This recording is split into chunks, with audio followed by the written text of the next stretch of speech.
안녕하세요. 서귀포시 양승철 소아청소년과 원장 양승철입니다. 오늘은 파라인플루엔자 바이러스에 대해서 말씀을 드려보려고 합니다. 파라인플루엔자 바이러스는 인플루엔자가 들어가 있다고 해서 독감인 것이 아니냐 이렇게 질문을 하는 경우가 많은데, 독감과는 전혀 관계가 없는 바이러스고요. 단지 그 증상이 독감과 좀 유사한 증상이 나타나서 파라인플루엔자 바이러스라고 불립니다. 파라인플루엔자 바이러스는 보통 감기 증상으로 나타나는데, 열이 나고 목이 아프고 근육통이 있고 머리가 아프고 그리고 기침, 콧물 이런 증상을 동반하게 되고, 가끔 호흡곤란이나 구토 증상을 유발할 수도 있습니다. 그리고 대부분의 파라인플루엔자 바이러스 감염에서 열은 그렇게 많지 않고 미열인 경우도 많지만, 심한 경우에는 고열을 동반할 수도 있습니다. 파라인플루엔자 바이러스가 중요한 이유는 바이러스가 급성 후두염을 일으키는 가장 흔한 바이러스 중에 하나라는 것입니다. 파라인플루엔자 바이러스가 종류가 4가지가 있는데, 파라인플루엔자 바이러스 타입 1과 3에서 급성 후두염을 일으킬 수가 있습니다. 급성 후두염이 오게 되면 갑자기 아기가 밤에 컹컹거리면서 목소리가 확 쉬고 숨을 잘 못 쉬게 되는 아주 위험한 상황이 생길 수 있습니다. 그래서 급성 후두염이 오게 되면 빨리 응급실을 내원해서 방문을 하셔야 되고, 저희가 급성 후두염 환자가 많아지게 되면 이게 파라인플루엔자 바이러스가 유행하고 있구나 하는 이런 생각을 가지게 됩니다.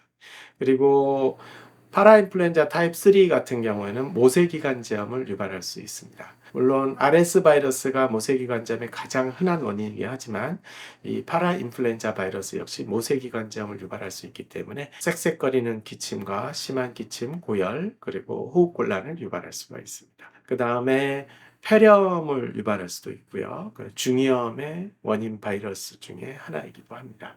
이런 증상이 의심될 때 파라인플루엔자 바이러스를 꼭 검사를 해야 되느냐, 그런 것은 아니고요. 검사를 해도 그 결과에 따라서 치료할 수 있는 특별한 약이 있지 않기 때문입니다. 대증 치료를 하게 되고요.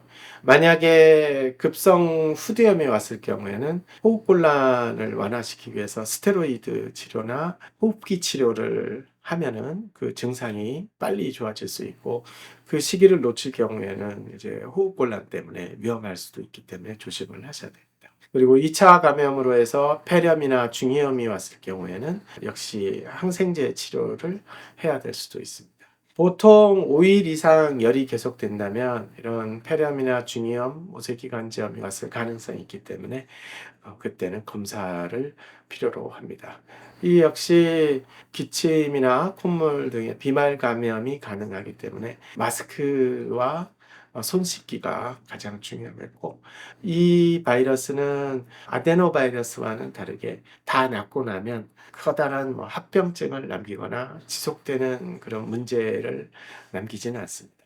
근데 증상이 워낙 급성 후두염 같은 경우는 급하게 올 수 있고 심하게 와서 위험할 수 있는 그런 질환을 유발할 수 있기 때문에, 파라인플루엔자 바이러스는 급성 후두염의 가장 중요한 원인이다. 이것을 꼭 알고 계셔야 되겠습니다. 그리고 특별히 치료가 끝나서 큰 문제를 남기지 않으니까 그때 당시만 소아과에 다니면서 잘 대처하시고 치료하시면 되겠습니다. 감사합니다.